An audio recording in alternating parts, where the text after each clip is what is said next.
Muy bien, empezamos el programa de inmediato, lo hacemos con el ex congresista de Peruanos por el Cambio, Gilbert Violeta, nos acompaña esta noche. Bienvenido, muy buenas noches. Buenas noches, Mabel, un placer.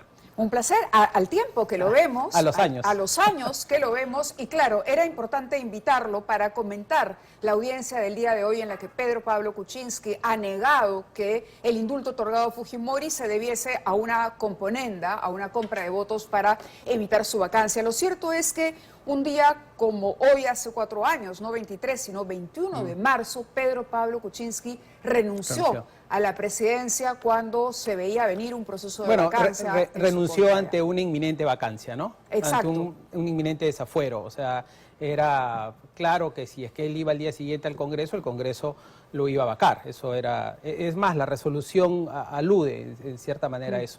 Y además otra cosa, hoy día ha salido ya la publicación de la resolución del Tribunal Constitucional que tiene que está vinculado también al caso precisamente. No es la sentencia, no es la sentencia, es la ponencia básicamente. Es la ponencia del Blume, doctor Blume. del doctor Pero Blume. quería proponerle revisar lo que ocurrió hace 4 años para recordar un poco y además ver cómo la historia del país es circular, ¿no? O si no circular, lineal, porque seguimos 4 años después hablando de vacancia presidencial. Veamos lo que pasó. Lo mejor para el país es que yo renuncie a la presidencia de la República, porque no quiero ser un escollo para que nuestra nación encuentre la senda de la unidad y armonía que tanto necesita y que a mí me negaron. No quiero que ni la patria ni mi familia sigan sufriendo. ¿Cómo analiza la situación actualmente el presidente Castillo? Enfrenta una segunda moción de vacancia, ¿no? Parece que no se llega a los votos, pero ¿usted considera, como muchos, que debería renunciar el presidente también, siguiendo sus pasos? Mire, yo creo que, Mávila, lo primero que hay que destacar es que el Perú vive una crisis continuada, ¿no? O continua. Y esto, digamos, a raíz de la elección del 2016 con Fujimori y Kuczynski, que luego, digamos, ha continuado donde el periodo del señor Vizcarra, aunque, claro, Vizcarra terminó poniéndole el pie encima del Congreso, y que ahora se ve que se sigue proyectando sobre la gestión del señor Castillo, del presidente Castillo. Y tiene un elemento común, y es básicamente la falta de diálogo, de entendimiento en la clase política. Lo que estamos presenciando hoy día es la incapacidad absoluta para que el Ejecutivo tenga un entendimiento mínimo con el Parlamento para ponerse de acuerdo con una agenda básica de desarrollo para el país, mientras la economía se está yendo al tacho, mientras las reformas políticas siguen en pendiente y mientras se agudiza el clima de confrontación política y mientras la gente está pensando qué hago para sobreponerme a la canasta básica familiar, al incremento del dólar, a la subida del precio del petróleo y de la gasolina, los políticos están pensando, a ver, una vacancia más, una vacancia menos. ¿Está a favor o en contra del proceso de vacancia que impulsó el Congreso? Yo lo que creo es lo siguiente, mire, el día domingo el señor Sagasti hizo una propuesta que me parece interesante. Adelantar elecciones, pero conseguir las firmas para que sea la ciudadanía. Claro, no exactamente adelantar las elecciones, sino lo que dice él, y que en verdad muchas organizaciones sociales lo han planteado, es que exista un referéndum, ya que el gobierno siempre se jacta de que escucha al pueblo, entonces que exista un referéndum y que en este referéndum la gente diga si es que quiere que se adelante el proceso electoral del 2026 a, por ejemplo, el 2023, y que por lo tanto todos se vayan a su casa. Claro, cuando se haga esta consulta, la gente también podría decir que se vaya el Ejecutivo, o que se vaya el Ejecutivo y el Parlamento, o que de repente se vaya solamente el Parlamento, también es una posibilidad. Pero lo cierto es que, de alguna manera, la crisis política tiene que terminar, y tiene que terminar para que haya un enfoque sobre las cosas que verdaderamente necesita la gente. Es decir, hay una suerte de confrontación en las nubes, en las alturas, entre la clase política, pero que no toca las verdaderas fibras. ¿Es una buena salida entonces la de Sagasti? Es una alternativa. Lo cierto es que el señor Sagasti, esperemos que no sea solamente un saludo a la bandera su propuesta, porque claro, el señor Sagasti parece olvidar que él tiene una bancada y que para una reforma constitucional de esta naturaleza bastaría que su bancada presente el proyecto de ley y ni siquiera sea necesaria una consulta ciudadana. Nosotros sí creemos que la gente tiene que opinar. y que, claro, el Parlamento debería debatir y que debería servir esto incluso como una suerte de ultimátum para el Parlamento y para el Ejecutivo.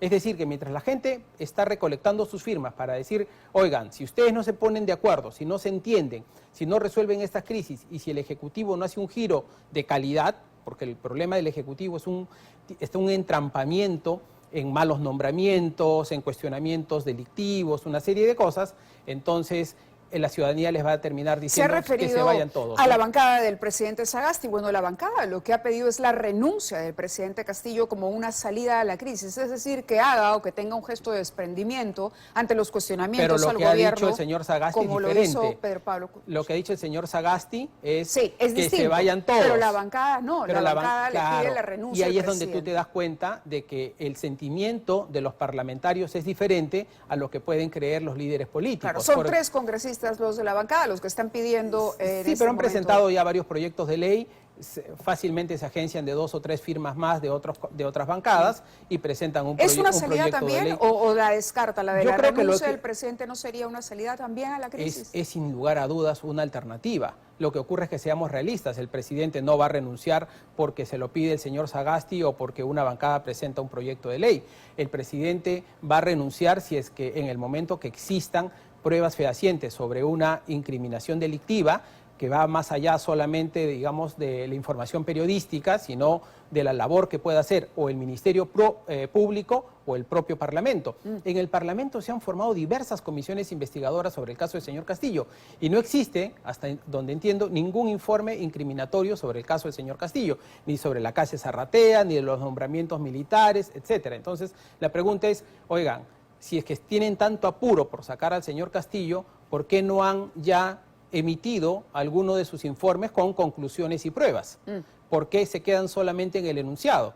Y creo que en gran parte podría estar en que en realidad nadie quiere irse y le tienen miedo a Castillo y por eso cada vez que un premier más impresentable que otro se presenta ante el Parlamento le termina dando el voto de confianza y dicen no, porque es una acción táctica o estratégica, no tiene nada de táctica o estratégica. Y del lado del Ejecutivo, cada vez que el Congreso está a punto de censurar a un ministro, el presidente acepta la renuncia. El ministro se va y deja en offside al Congreso. Y peor, ha ocurrido casos en los que el ministro ya había sido anunciado su retiro, pero no lo cambian. ¿Cree que Condori renunciará? Yo tengo la impresión que ningún ministro quiere irse, ¿no? Si no lo sacan. O sea, hasta el momento en el que el presidente realmente toma una determinación y decide cambiar a alguien, no lo hace. Pero creo que el presidente no se da cuenta de algo, o no sé, o se autoengaña. Creo que no se da cuenta que el que más daño se hace es él mismo. Al mantener personajes que son seriamente cuestionados, quien se hace daño antes, bueno, le hace daño a la población, nos hace daño a todos los peruanos, pero se hace daño a sí mismo porque debilita a una gestión que ni siquiera llega al primer año de gobierno. Este Ejecutivo ni siquiera ha cumplido un año y tiene cuestionamientos ya de vacancia. También es cierto que hay una oposición radicalizada en la derecha que incluso antes de que el señor Castillo juramentara ya estaban pidiendo su vacancia.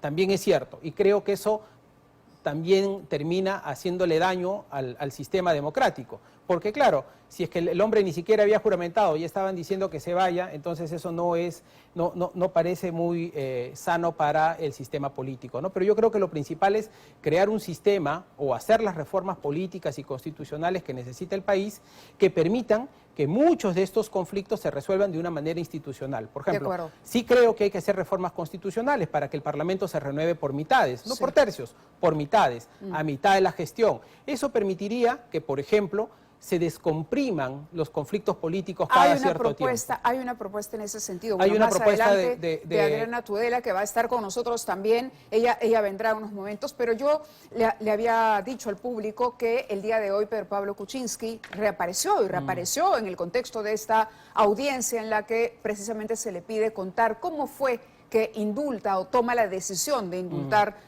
a Alberto Fujimori. Vamos a ver la nota que ha preparado Lourdes Castillo y luego la comentamos con el excongresista Gilbert Violeta. Quiero decirles que quizás esta ha sido la decisión más difícil de mi vida.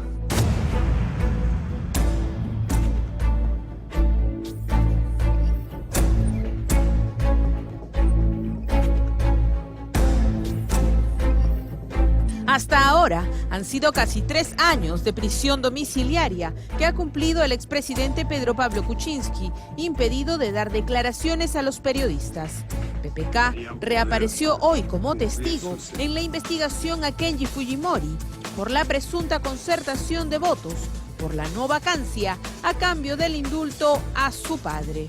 Yo ya en la campaña electoral había dicho que me parecía que por razones humanitarias el señor Fujimori y otros reclusos deberían poder cumplir su sentencia en su casa.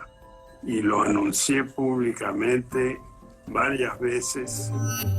Dio cuenta que la reunión con Kenji Fujimori en Palacio de Gobierno meses antes del indulto no fue pactada previamente. Él vino a Palacio a raíz del fenómeno del niño costero, vino a traer algunos donativos para la colecta que estaba haciendo mi esposa en el patio principal de Palacio, y después yo le di una vuelta por la residencia de Palacio donde él había vivido como niño, y ahí me dijo que él y su familia esperaban que algún día pudiera su padre recibir un indulto humanitario.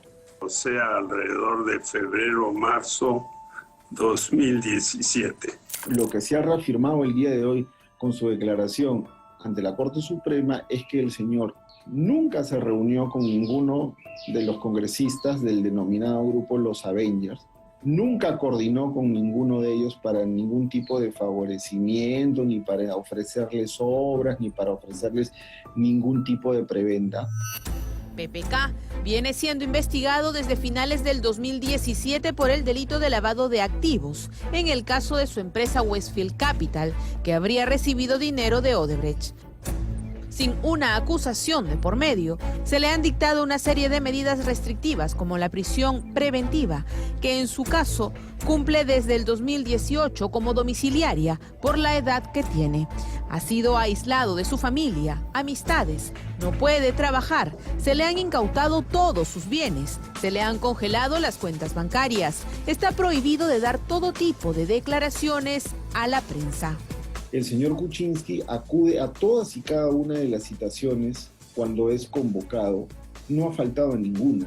De otros exmandatarios o incluso otros ex altos funcionarios o candidatos a la presidencia, sus procesos están mucho más avanzados que los del señor Kuczynski, algunos con acusación, algunos incluso en juicio oral, y todos ellos afrontan sus procesos en libertad, con comparecencia, como debería ser. Pueden dar declaraciones a la prensa, pueden ejercer su libertad de expresión, pueden ejercer su autodefensa, pero en el caso del señor Kuczynski, todo eso le está prohibido. Su salud se ha deteriorado principalmente por males cardíacos, que padece, a los que se suman ahora ansiedad y depresión crónica.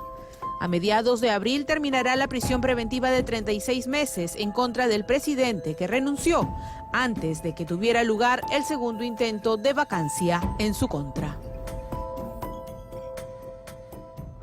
Tengo 2 preguntas todavía para el excongresista Gilbert Violeta. ¿Usted quería decir algo? Sí, yo lo primero que quiero decir y hacer un llamado de reflexión es si el señor Kuczynski llegara a ser declarado inocente, como quienes lo apreciamos, esperamos que ocurra por la justicia, la pregunta es quién le va a devolver los 3 años de encierro y de enfermedad a la que ha sido sometido durante todo este tiempo. Porque un hombre de la edad como la de él, es obvio que así demande al Estado peruano por una indemnización o lo que fuese, ninguna plata del mundo, ningún oro del mundo le va a devolver las limitaciones de libertad Se y han el incautado sufrimiento. los bienes del señor Kuczynski. Bueno, tiene la casa Cieneguilla, la casa de San Isidro, sí, y la casa Cieneguilla, quienes hemos visto las imágenes por la televisión, los reportajes periodísticos, una casa que era hermosa, está pues absolutamente destruida, ¿no? Absolutamente destruida, lo cual es una pena. Y me imagino que eso le debe doler mucho, porque él, si había algo que le gustaba mucho, era precisamente disfrutar de esa casa. Bueno, sobre el indulto a Alberto Fujimori, por más que Pedro Pablo Kuczynski haya defendido su decisión el día de hoy, en ese momento quedó claro que era un indulto político. Por lo menos la oportunidad, el momento de otorgar el indulto Ahora, dividió incluso sí, el fujimorismo. Sí, ahora, yo te hacía alusión a la resolución del Tribunal Constitucional. Estoy viendo que está firmado por Ferrero Costa, Sardón y Blume Fortini, los 3 magistrados. Y yo creo que hay 2 elementos importantes que recogen a propósito del criterio de la Corte Interamericana de Derechos Humanos, ¿no?, de San José de Costa Rica. Y uno es que incluso los condenados a muerte tienen derecho a indultos. Y si es que los condenados a muerte, lo cual significa que si ha sido condenado a muerte es porque es casos extremos, ¿no?, dentro de los regímenes democráticos, entonces el indulto, y ese es el segundo criterio, si está regulado constitucionalmente y la propia Constitución no dice, oiga, esto se tiene que hacer de determinada manera, entonces se enmarca dentro de la prerrogativa que tienen los presidentes de la República, las prerrogativas constitucionales, y por lo tanto un reglamento no puede estar por encima de la Constitución. Creo que esos 2 elementos reafirman que más allá de que haya sido humanitario, no humanitario, político o mediático o lo que fuese, lo cierto es que lo que dice este razonamiento constitucional, el Tribunal Constitucional, es aquí. La letra de la Constitución es clara. El indulto es una figura constitucional prevista para el presidente de la República y, por lo tanto, si él lo quiere poner a sola firma, lo hace. Lo hace. Le agradezco que haya estado con nosotros esta noche. Gracias, muy amable, Mávila, muchas gracias, muy amable por haber estado en el programa. Y bueno,